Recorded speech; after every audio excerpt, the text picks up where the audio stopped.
the first full paragraph, was right in the middle of the page. Although financial recovery is on the way for many of us, we found we could not place money first.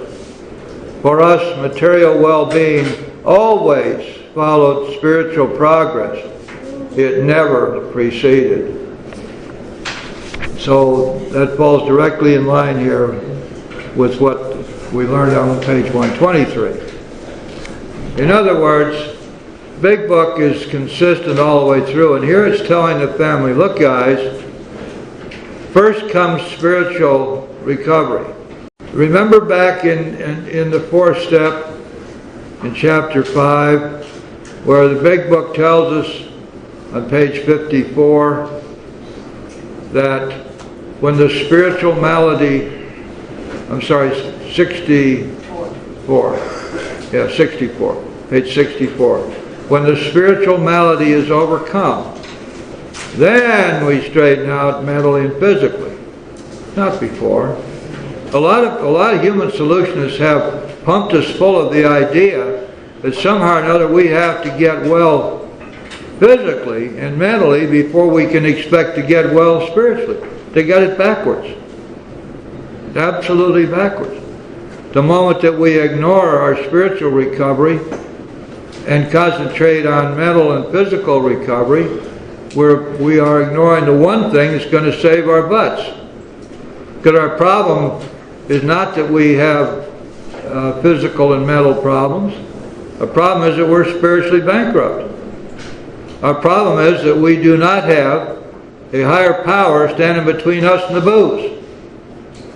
The lack of power is our dilemma, and we have to find a power by which we can live, and that has to be a power greater than ourselves. That's why the Big Book concentrates all of its efforts on showing us how to find that higher power that will solve our problem.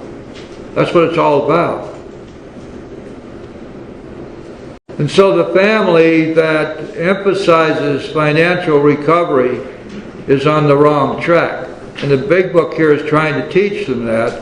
Be patient. Understand that financial recovery always follows spiritual recovery, never precedes it. Going down to the bottom of page 123 now, 123. Now and then the family will be plagued by specters from the past. For the drinking career of almost every alcoholic has been marked by escapades, funny, humiliating, shameful, or tragic. The first impulse will be to bury these skeletons in a dark closet and padlock the door. The family may be possessed by the idea that future happiness can be based only upon forgetfulness of the past. We think that such a view is self-centered and in direct conflict with the new way of living. And of course it is. You see, when we read chapter 5, we hear it read or we read it at every meeting. You've got to remember what it tells us in the first paragraph. That those who do not recover are those who cannot or will not completely give themselves to this simple program. Usually, men and women who are constitutionally incapable of being honest with themselves. They see it as that self-honesty which is demanded. And that is what we must look at our past. We must do it now because we must learn from it. And we have to use our past to find out what's wrong with us today and what we need to do to make matters right. Because it's essential for us that we straighten out the past. To do that, we have to be fully aware and fully honest and admitting what the past has been. It does absolutely no good for us to try to forget the past or push it aside. We've always been doing that. We used alcohol to do that, to somehow forget the ravages of our life, and we couldn't do that without alcohol or whatever else we used to blot out this horrible stuff that was going on. And sometimes we would move, we would do what we call geographics, we'd do all kinds of stuff. We try various remedies. We'd change boyfriends or girlfriends, like changing underwear, change jobs, change places we live. We run and run and run and run and run away, and none of it ever helps. Somewhere along the line we got to say, halt, right here. This is as far as I go. Now then, the only way that I can possibly recover is for me to face and to be rid of the things in myself which have been blocking me from God. That's what the big book tells me I must do. I must face and be rid of the things in myself that are blocking me. And so this idea that we are going to bury it didn't work before, doesn't work now, never will work. As a matter of fact, our 10th and 11th step inventories teach us to look each day to see what's going on. Be cognizant, self-aware. Henry Ford once made a wise remark to the effect that experience is the thing of supreme value in life. That is true only if one is willing to pursue the past to good account. What he actually said was this.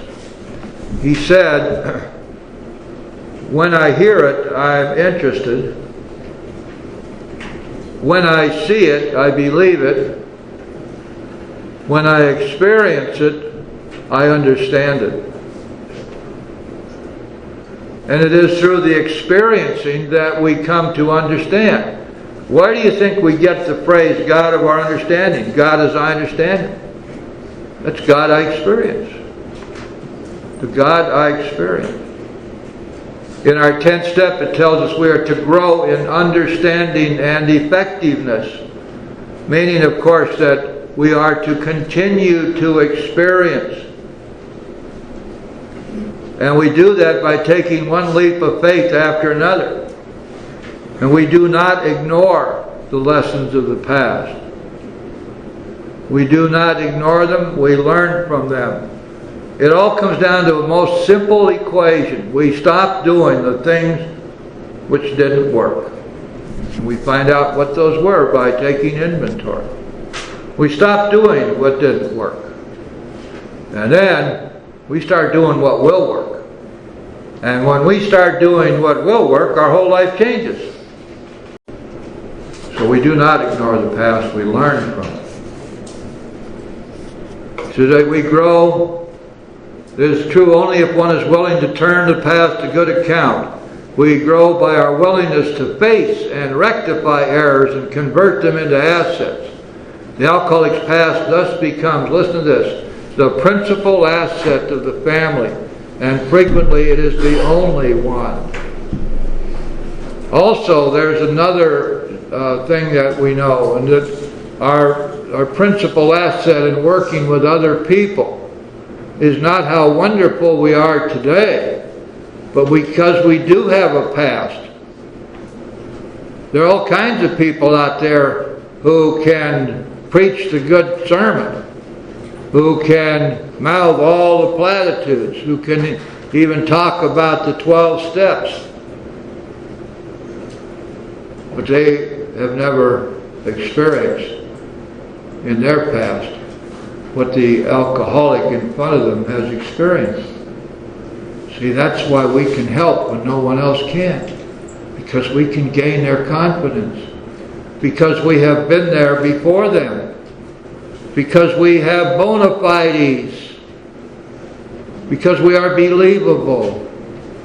And when we say, well, we have done, and they say, I did that too, I'm doing that too right now. I know exactly what you're talking about. That's the way I feel. That's what's happened to me. But tell me, please, how did you recover from this? Aha! I'm glad you asked. Because now, I'm telling them precisely how we have recovered. Just exactly the way the Big Book does, you see. Now what a wonderful thing, because at that point now they're willing to listen to us. We're not just some Hanyak, yo-ho off the street or from out of the temple or from the treatment center or from anywhere else, the boss or somebody, some surrogate, preaching to them, tell them how they're supposed to be. They already know that message. They just can't be that. They don't know how. They want to, but they can't. What the hell good is it to tell somebody who can't be some way, they got to be that way? What the hell good is it to say to somebody, don't drink, when they can't not drink? It's the same thing. So we show them. And what do we show them? Show them how we did it. That's what the Big Book does. This is how they did it. What does it say in the forward of the first edition?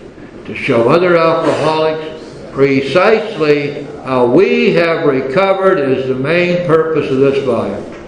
That's what they're doing here. And so, for us to arrogate to ourselves some especially important niche in this whole picture of alcoholism, we're dead right, we are. We can help when no one else can, precisely because we have had the experience. We know, we understand, because we have experience. We grow in understanding and effectiveness as we continue to work the steps and grow spiritually. Next paragraph on page 124. This painful past may be of infinite value to other families still struggling with their problem. We think each family which has been relieved owes something to those who have not. And when the occasion requires, each member of it should be only too willing to bring former mistakes, no matter how grievous, out of their hiding places. And this is what they did when they met together in each other's homes. They supported and shared with each other. We don't do that today. What we do today is we shut the families out of our meetings by calling them closed. Shame on us. Showing others who suffer how we were given help is the very thing which makes life seem so worthwhile to us now. Cling to the thought that in God's hands the dark past is the greatest possession you have. The key to life and happiness for others. See how that works? Back in the ninth step we learned that at the moment we're trying to put our lives in order, it said, but this is not an end in itself, that our real purpose here is to fit ourselves to be of maximum service to God and the people about us. This is what it's telling us here. Cling to the thought that in God's hands, the dark past is the greatest possession you have. The key to life and happiness for others. Why? Because by being willing to recite that, to share that, they will believe us then. They will identify themselves with us. They will be anxious to find how we recovered. And now, when we tell them, we show them, they may very well want what we have and be willing to go to any lengths to get it. See how it works? With it, you can avert death and misery for them. What a magnificent thing. Just, we're so damn self-centered. Sometimes we forget what we're doing here. This is the whole thing. This is our mission. That's why God has us. That's exactly why God has us. When we remember that, it makes it so much easier for us to put aside our pettiness and our self-interest and our chasing our tails and concentrate on what's really important. The alcoholic's past thus becomes the principal asset of the family, and frequently almost the only one.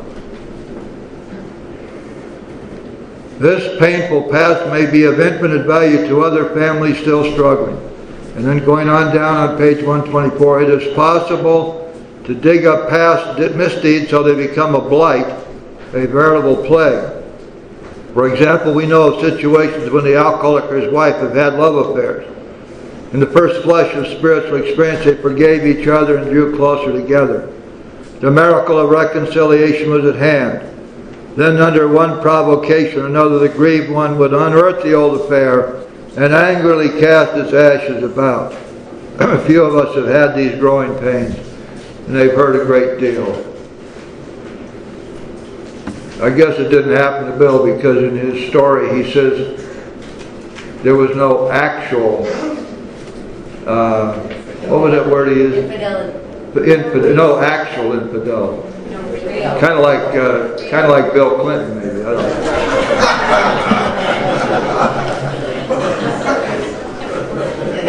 What he really said was he was too damn drunk to get it up.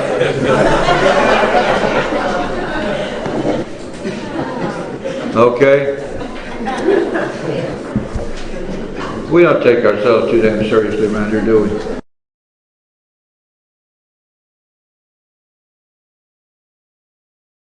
Husbands and wives have sometimes been obliged to separate for a time until new perspective, new victory over hurt pride could be re-won.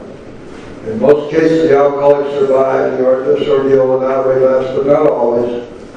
So I think that unless some good and useful purpose is to be served, past occurrences should not be discussed. Whoa, wait a second here. Does that do violence to our nightstand? It might, but not necessarily. Let's go back to the first part of that paragraph. It is possible to dig up past misdeeds so they become a blight, a veritable plague. When we are making amends, one of the things we have to be so careful about, remember that this is a spiritual maxim. We are not to ever do anything deliberately that will hurt another person. And this is especially true when we're making amends. So, for example, if I am sitting down with my parents or one of my parents, and they've had a lifetime of my drunken nonsense, they've suffered through it all, they've been devastated by it, somehow or another they survived it. Here I am sober. Do I sit down with them and then spend the next 2 hours parading the horribles in front of them, making them relive the horrors of the past, just in order to expiate my own feelings of guilt? No, I must not do that. I must not do that. How cruel would that be? If you haven't had someone in your family who kept careful account of your sins and recounted them at every opportunity, believe me, you don't know how painful that can be. So what do? Well, we sit down first with our sponsor and review of my past with my parents. Your answer is probably going to be, they remember it all as if it were yesterday. You don't have to go back over that again. As a matter of fact, you really oughtn't to. If they want to bring it up, let them. What are we going to say then? All the time over the last years and years and years, we've been saying, oh, I'm sorry, I'll never do it again. There's a difference now. Because now you not only are sober, but you've been sober for a while. You're not only sober, but you're on a spiritual path. You're not only sober, but you have grown spiritually enormously. You're not only sober, but you've reached that nexus point in your program of spiritual action, which is utterly critical for you to pass over into the 10th step, where you will have entered the world of the Spirit, and that is to be free of those things which are causing you the feelings of guilt, remorse, and shame. And so therefore, This is not the same situation it was on the day after your last drunk. Oh, I'm so sorry, I'll never do that again. And so we tell them, this is what has happened, Mom and Dad. I've been working this program, and I can tell you that it's made a terrific change in me. And apart from other things, I also have looked very carefully at the things that I did, which caused you great pain and anguish. And I know exactly what they were, and I have written them down, and I have admitted them in private. And now what I want to say to you is that I am absolutely, sincerely, totally sorry for what I did. And I want to pledge to you that I'm going to make sure that none of that ever happens again. God willing, that will be the case. That's all we have to say. Now, if they want to relive part of the past, want to recall anything, we certainly allow them to do that. We don't elaborate. We let it all come out. But most of the time, it's not going to happen. Most people are already so weary of the pain that they don't want it anymore. This is telling us the same thing in terms of our family life and our life in our, let's say, in our business or job or with our friends or around these rooms. Why in the world is it that so many people are obsessed with the sins of others that they must constantly recount them to whoever will listen? Oh, do you know about that? Let me tell you what he did 10 years ago. I've been a victim of that in spades. Because I don't hold anything back. When I have a chance to share, I share what I believe. And I'm not trying to hurt anybody, but truth is the truth. And I try to stick to the truth as I know it to be. And I try to stick strictly with the Big Book because I believe the Big Book is all truth. That doesn't make me a hero or anything, but there are a lot of people who don't like that. The last 2 Saturdays after I left here, somebody apparently had decided to ice pick one of my tires. And I had a blowout at 75 miles an hour on I-95. And last Saturday I managed to get off before it blew. So I'm a little unhappy about that. But that's the kind of hatred that can be generated by people who are not on the spiritual path themselves. And there must be those folks around all the time, you know. So we just have to expect it.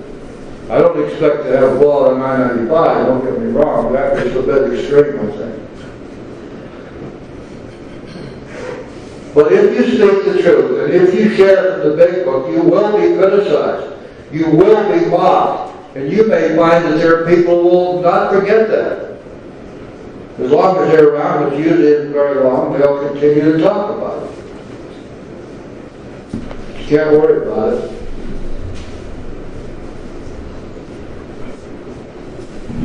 I feel sorry for people. I do. I truly feel sorry for people who can't get past their former life and who reject what we have to offer here. That's exactly what they're doing. Now we go on page 125. We families of Alcoholics Anonymous keep a few skeletons in the closet. Everyone knows about the other's alcoholic troubles. This is a condition which in ordinary life would produce untold grief. There might be scandalous gossip, laughter at the expense of other people, and a tendency to take advantage of intimate information. Among us, these are rare occurrences. Okay. I'm sure that was true then. We do talk about each other a great deal, but we almost invariably temper such talk with a spirit of love and tolerance. Now, you know, when Bill writes that, he meant it. And remember that because the families were meeting together, because there was this feeling of being in a lifeboat, Bill talked about that. This is we are the survivors of a great tragedy at sea. And here we are, people who would never ordinarily associate with each other, confined in a lifeboat with our very survival depending upon each of us doing his or her part. And there's a great feeling of camaraderie and a feeling of pulling together, which would never have happened otherwise. And for the most part, that gets to continue even after we have recovered. And when I say recovered, I do not mean we've been cured. Recovered from a seemingly hopeless state of mind and body.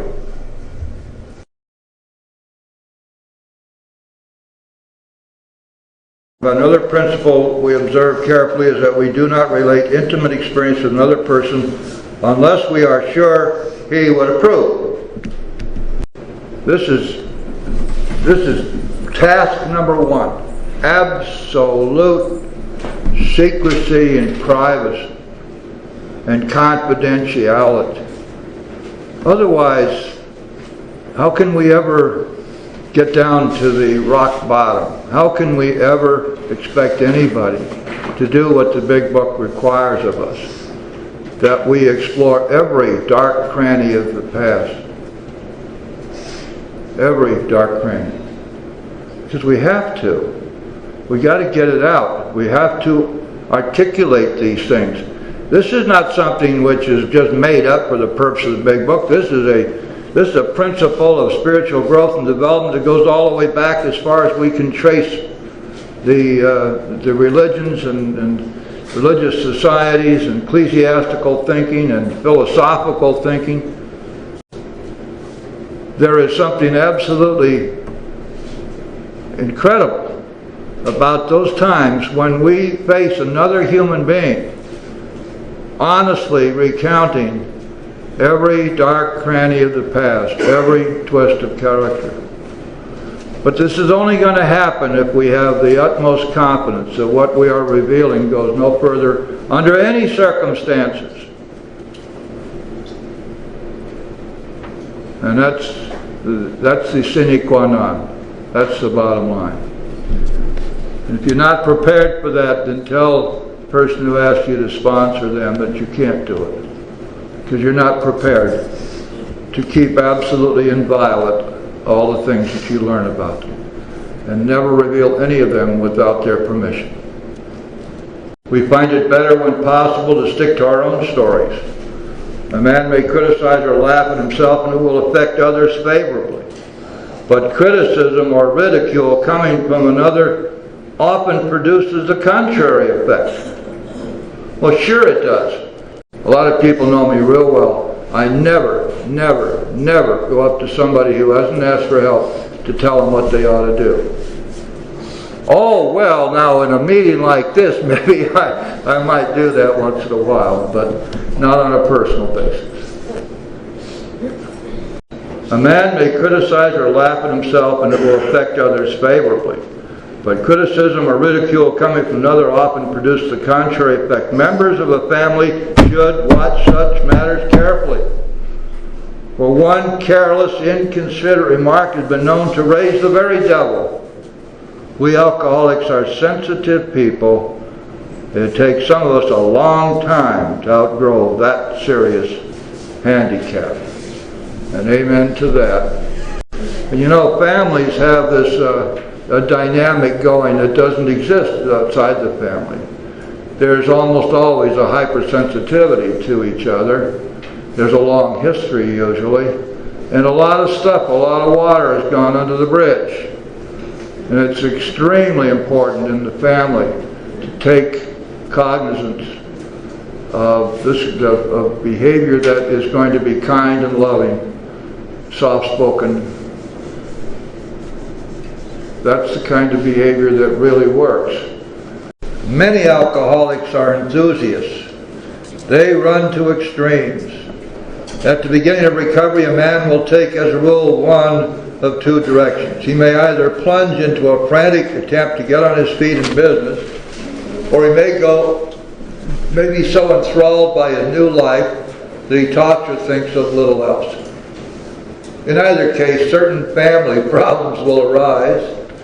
With these, we've had experience galore. We think it's dangerous if he rushes headlong at his economic problems. The family will be affected also, pleasantly at first, as they feel their money troubles are about to be solved, then not so pleasantly as they find themselves neglected. Dad may be tired at night and preoccupied by day. He may take small interest in the children and may show irritation when reproved for his delinquencies. Well, who the heck wouldn't? Have you ever been reproved for your delinquencies? Stop and think what that means. Okay. If not irritable, he may seem dull and boring. Not gay and affectionate as the family would like him to be. Mother may complain of inattention. They are all disappointed and often let him feel it. Beginning with such complaints, a barrier arises. He's straining every nerve to make up for lost time. He's striving to recover fortune and reputation and feels he is doing very well. In other words, he's saying to himself, what's the matter with you people? Why are you praising me? Why are you telling me how wonderfully I'm doing? Why aren't you happy that we're getting that 4-bedroom house back and the cars that were repossessed, I've replaced those, and I paid off the bill down at the liquor store and down at the bar, or whatever else. The IRS has stopped knocking on our door. Why aren't you happy about that? Well, that's good enough. The problem is that everybody in the family is being totally neglected, and they feel it. And there's something here that we alcoholics have to understand.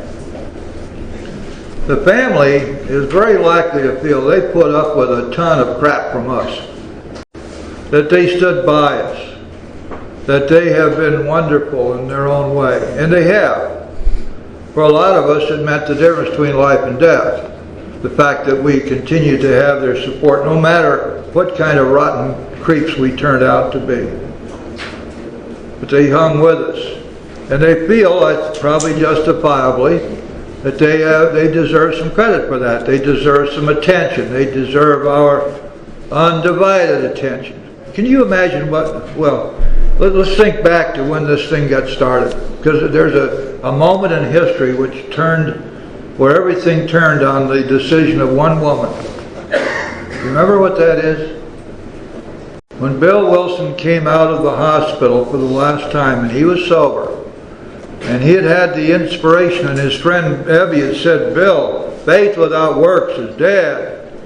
And Bill knew that he was going to have to work and self-sacrifice for other alcoholics, or he wasn't going to make it. So he went home to his wife, Lois, and he said, Lois, I'll tell you what, dear, I'm going to have to do is I'm going to have to go out and see if I can get some other drunks sober. Can you imagine the horror that this must have struck into her breast at that moment? He said, I'm going to have to do that in order for me to stay sober. Will you support me? What if she had said, well, I don't think so. I've been putting up with your nonsense for 25 years. You're not going to wiggle out of here without permission from me, and you sure as hell aren't bringing any old musty drunks home here. And you can start right now by carrying out the garbage. But she didn't say that. She said, yes, Bill, I will. And she did, for the rest of his life. And on that slender thread hung our fate. Had it not been so, what happened right then, there'd be no AA. If she hadn't hung in there for the next 6 months when Bill didn't get anybody sober, but he was out there just trying all the time. He was bringing them home. One of them burned a mattress up. Another one, they had to call the cops because he got violent. Another one tried to commit suicide. And they were sponging off of that Lois and Bill, and Lois and Bill didn't have any money. She put up with it. Finally, Bill went to Akron, met Dr. Bob, and he was a very wise man in those days. He stayed in Akron for a while. He figured he'd pretty much worn out his wife, so he stuck around Akron for the summer, 4 or 5 months, and he and Bob got AA group number 1 started in Akron. When Bill came back to New York, he knew then that it worked. But we can see just how dicey this whole thing was in the beginning. So the family is very likely to feel they're being shortchanged here and not appreciate it, and they have expected a whole lot more in the way of appreciation and praise than they're getting. Going on page 126, sometimes mother and children don't think so. Oh, he thinks he's doing well. Sometimes mother and children don't think so. Having been neglected and misused in the past, they think Father owes them more than they're getting. They want to make a fuss over them. They expect him to give them the nice times they used to have before he drank so much, to show his contrition for what they have suffered. But Dad doesn't give freely of himself. Resentment grows. He becomes still less communicative. Sometimes he explodes over a trifle. This sort of thing can be avoided. Both father and the family are mistaken, though each side may have some justification. It is of little use to argue and only makes the impasse worse. This business of arguing, wow, is that ever destructive? You know, a lot of this stuff is hangover from the past. We've gotten into the habit of big arguments, big disputes, everybody feeling justified in their position. And sometimes it takes a while for those habits to go away. So we all have to have a lot of patience with each other, especially when we're in a close family relationship.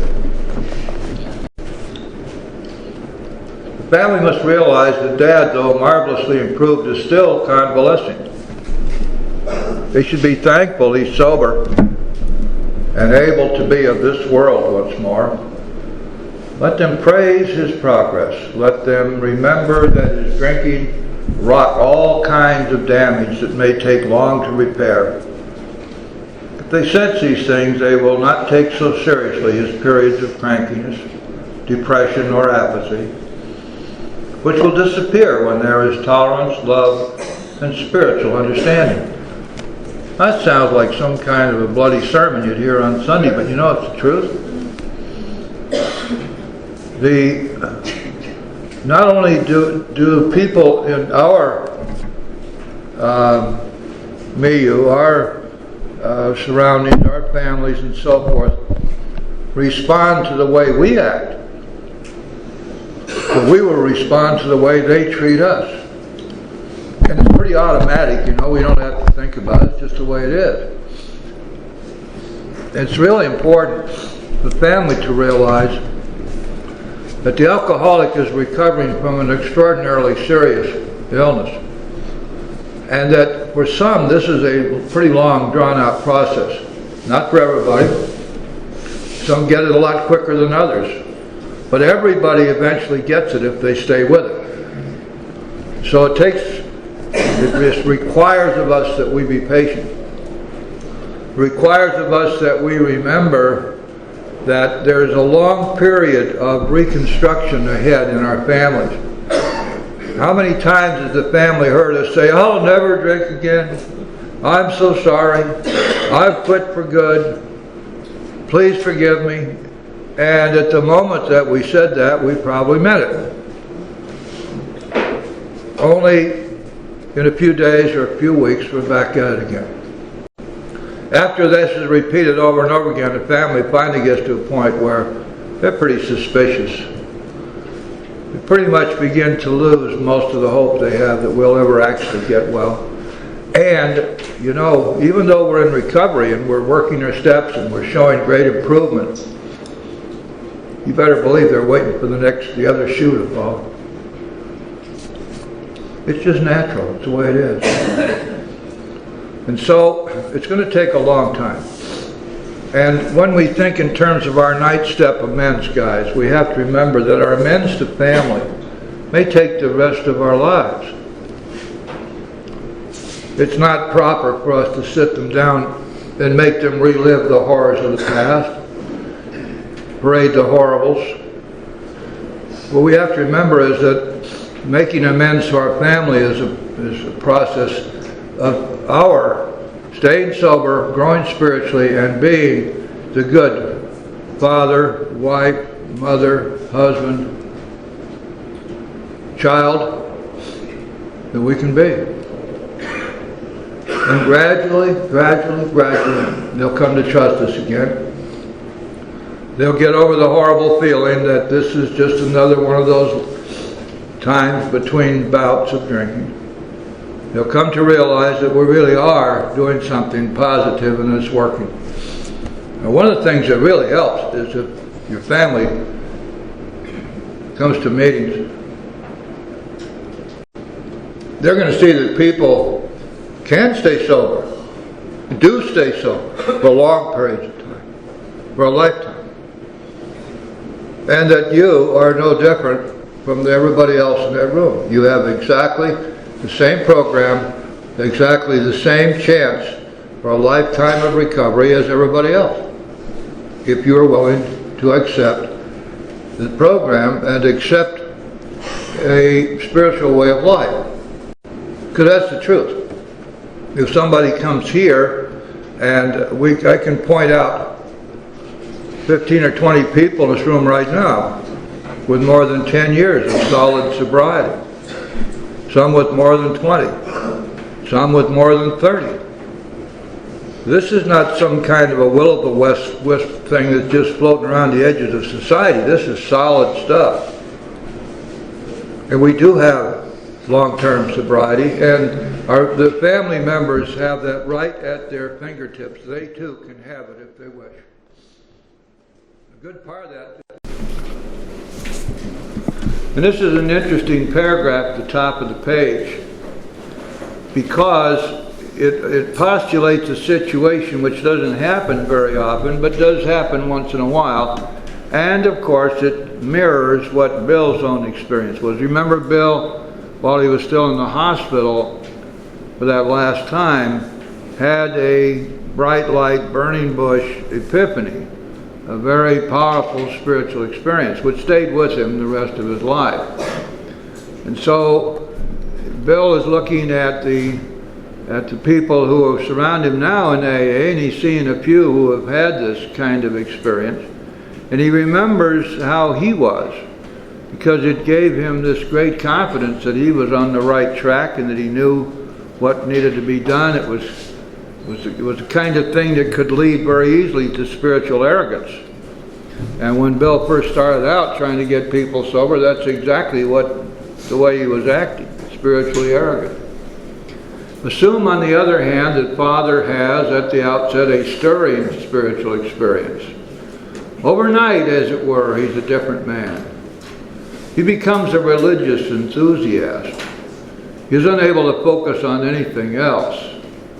As soon as his sobriety begins to be taken as a matter of course, the family may look at their strange new dad with apprehension, then with irritation. There's talk about spiritual matters morning, noon, and night.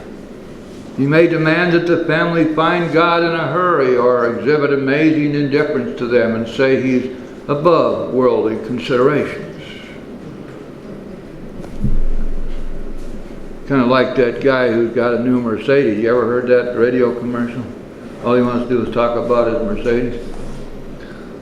Above worldly considerations. He may tell Mother, who has been religious all her life, that she doesn't know what it's all about, that she'd better get his brand of spirituality while there is yet time. Well, the spiritually elite, they abound in AA. You know, they're all over the place. Not many are overt about it. But what they really think is that most of us are not spiritual at all. And how could we be? Because we do not accept their brand of spirituality. And quite often they go off and form their own groups and they call them this or that. And usually they don't last. Because special purpose groups in AA seldom last. And there's a good reason for that, of course.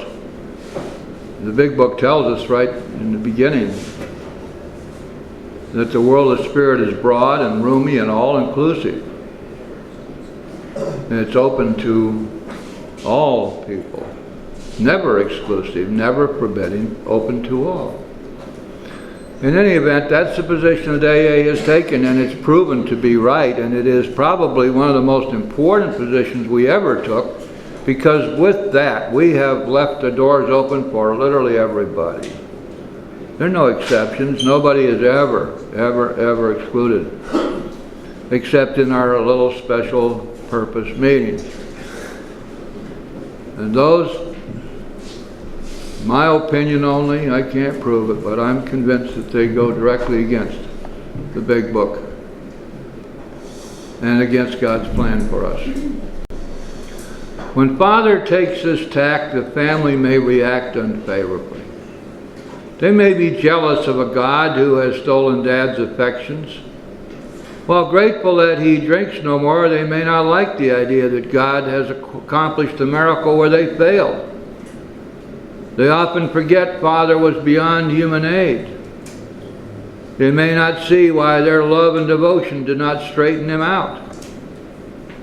Dad is not so spiritual after all, they say. If he means to right his past wrongs, why all this concern about everyone else in the world but his family? That's a good question. What about his talk that God will take care of them? They suspect that Father is a bit balmy. Now, that's not balmy as in balmy day. That's balmy as in nuts. Whack out. Yeah. Now this is interesting here, guys, because there's a parallel thought in the chapter to wives. The parallel thought is, how is it that after all these years and all the struggles that I put in to try to get this guy sober, these people in AA came along and in a few weeks, reading a book and going to some meetings, he's no longer drinking. What's wrong with me? And there's a tremendous amount of jealousy involved. Well, now we find the same kind of thinking directed toward God. How come God would do this? Why wouldn't he do it earlier when I was struggling so hard? Now he comes along and he finds these guys, and they talk him into finding God, and he finds God, and all of a sudden he's God's person. He's not the family person anymore, and God is taking him away from us, and he's out there proselytizing and evangelizing and walking up and down the streets looking for drunks, saying, all right, you're a drunk, on your knees, start praying, you know, that kind of stuff. Well, that might be exaggerating a little bit, but I suppose there's got to be some of that feeling. Going on 128, he is not so unbalanced as they might think. Many of us have experienced Dad's elation. We have indulged in spiritual intoxication, like a gaunt prospector, belt drawn in over the last ounce of food, our pick struck gold. Joy at our release from a lifetime of frustration knew no bounds. Father feels he struck something better than gold. For a time he may try to hug the new treasure to himself. He may not see at once that he has barely scratched a limitless load which will pay dividends only if he minds it for the rest of his life and insists on giving away the entire product. Holy cow, did you hear what this book just said? This is incredible stuff, isn't it? And you can just go flying right by this like, oh yeah, yeah, well, what's it saying here? This is this load of spirituality is limitless. We're going to need to mine it for the rest of our lives. We're going to need to give away everything that we get and give away the entire product of our labors in acquiring spirituality. And why? I mean, that doesn't make any sense at all. Why would we go to the trouble to get it if all we're going to do is give it away? The answer, of course, is that Alcoholics Anonymous has explored new fields and broken new ground in the realm of paradox. A paradox has always been out there. It's been preached. It's been philosophized about. But you know, you and I are the ones who get to live it. Let me tell you a little story. Early on in my early sobriety, I was a member at a group in West Los Angeles, and there were a bunch of pretty heavyweight guys in there and gals. A young man came in to that group. His brother was a famous movie star, but he was wearing his wardrobe. I mean, he was about as dead broke and down and out as you can get. He came in, he latched onto the program right away, began to get a smile on his face, and somebody gave him a little job here and there. And I'll never forget, one day we were sitting around at coffee because that group believed in coffee afterwards. The meeting afterward was real important. 2, 3, 4 hours sometimes it went on. We're sitting around and Chuck was talking. He said, you know, I'm going to start a business. He said, I'm really impressed with everything that I've been learning here, and I believe it and I know it's true. He says, what I'm going to do is that everything I make I'm going to give away. And we all kind of looked at him like, oh yeah, sure. Now, we'd read this. We knew what it said. But how many people are really able to do this? 100%. But Chuck was serious. He said, this is what I'm going to do. I'll start a business, and everything I make, I'm going to give away. And he did. And his business got better and bigger and better and better. And he was giving it away just as fast as he could, but he couldn't give it away fast enough. Kept accumulating, and that kind of made him mad. He was anxious a lot of the time because he couldn't give it away quick enough. He was careful where he put out money. He didn't just throw it on the street. Before he was through, he was a millionaire, and he was still giving money away just as fast as he could, and he had established a wonderful business. In the meantime, he had become a tremendous sponsor. He sponsored a guy who is now out there, an internationally known star of the AA stage and videotape. And he sponsored this gentleman, and he did a wonderful job with him too. But Chuck died, untimely death. And he left a legacy, and the legacy part of it is called A New Pair of Glasses. I really suggest you read that, because it's pretty much a verbatim transcript of 6 speeches that Chuck gave, but it gives the flavor of his whole concept, and it goes right along with this. Chuck, from the day he decided, never stopped digging in that mother lode of spirituality. And whatever it is he gleaned, he kept giving away. And it brings us back to the verity, the truth. Maybe the truth of all truths around here, that we don't keep anything that we're not willing to give away. We cannot keep the grace that God gives us unless we give it away.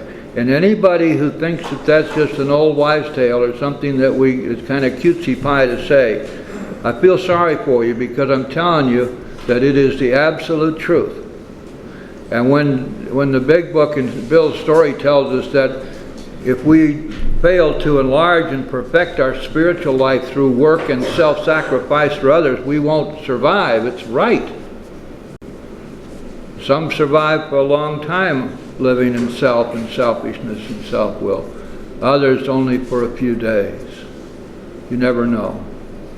But ultimately the end is always the same. We don't keep it if we don't give it away. And here is the most beautiful part of all. It is in the giving away of what we've been given that we find for the very first time in our lives the meaning of true happiness. That's when we know what happiness really means. That's when we get to have our heritage, which is that we be happy, joyous, and free. And until we begin to do that, we will never know.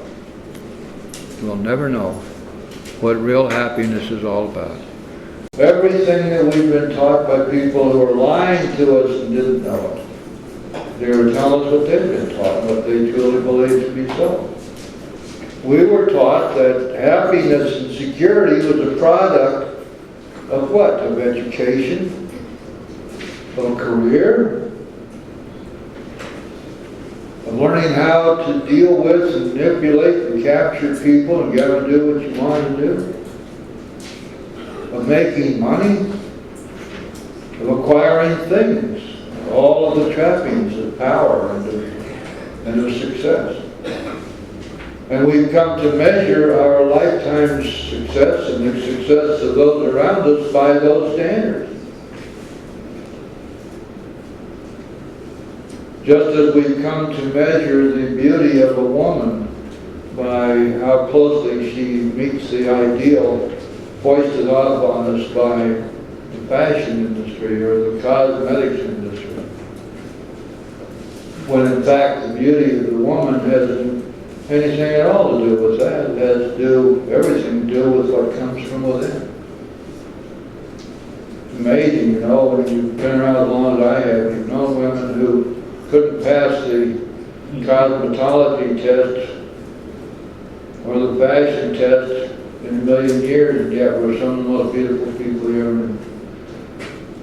It's the same thing, see, we have these weird standards that have been foisted up on us, as if they were true, as if all this stuff is true, and it's not true anymore. So we have to learn a whole new way of life in here, which means really that we have to learn a new way of thinking.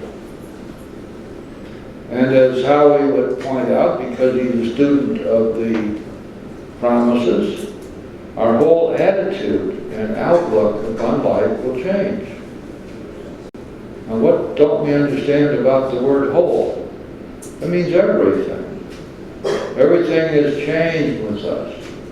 And a lot of people have difficulty with that because, you know, one of the things that we're most afraid of is change. We know that what we've got doesn't work, but at least we know what it is. And so people are telling us you're going to have to change, and we think, well, what is change going to do? It's just like the new person approaching the third step, you know, the third step prayer. Take all of it. Take my life and my will. Do with me and build with me as thou wilt. No reservations whatsoever. Holy cow, listen to that language. That's really something. That could mean that I would be 2 months from now, I'll find myself in a nunnery somewhere, cloistered with all of the other nuns. Or I'll find myself in the outback of Australia, tending a cattle farm with only aborigines for neighbors. And we're wondering when the drought is going to end. But what we don't realize when we are captured by these fears is if that's God's will for us, we're going to be happy as a clam at high tide. Because we're going to be doing what He wants us to do rather than what we've decided is best for us. It's really weird, you know. You stop to think about it, it's a bloody miracle that He ever ever make it here. If this stuff was all forced upon us at once, without some kind of a learning curve, without experiencing the truth of it, we would go nuts. And the other thing that makes it work is that so much of what is true that must be true of us is given to us as a gift. It just comes, and all of a sudden one day we say, wow, look at this. Look what's happened to me here. I don't think like I used to think. I don't act as I used to act. I've got a different attitude toward people. I've got some peace and serenity in my life, and I have love in my heart. And I'm able to act toward other people in a reasonable and loving way. All of a sudden, my relationships are healthy, where before they were always a holy terror. There's any question about it. When we open our hearts and our minds and our souls and our spirit up to God, He sneaks up on us and He takes us. Sometimes it's so startling, so dramatic that we can hardly believe it, and other times it's slow. There's a word called accretion. It's an interesting word. Accretion means adding to by slow and imperceptible degrees. Sometimes what happens to us, the coming of spirituality, is by accretion. Maybe I can remember, although this had probably occurred many, many years before, when I was 10 years sober, it finally occurred to me as an absolute truth that I would never drink again. And it was a simple thing. I knew by then that the program worked, and I knew that I was willing to work the program. What more did I need to know? That had probably been true 5, 6, 7, 8 years before, but it took that long to kind of filter in. If the family cooperates, Dad will soon see that he's suffering from a distortion of values. He will perceive that his spiritual growth is lopsided, that for an average man like himself, a spiritual life which does not include his family obligations may not be so perfect after all. If the family will appreciate that Dad's current behavior is but a phase of his development, all will be well. In the midst of an understanding and sympathetic family, these vagaries of Dad's spiritual infancy will quickly disappear. That's kind of a nice little phrase, spiritual infancy. But you know, none of this is really surprising, is it? Because we learn, or we should have learned, that our job, what is our job each day?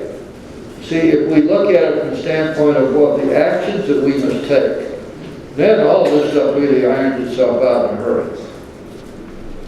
Because here's the way we must live our lives. We get up. How do we get on with our day and comply with what we just read here in this paragraph? It's so simple.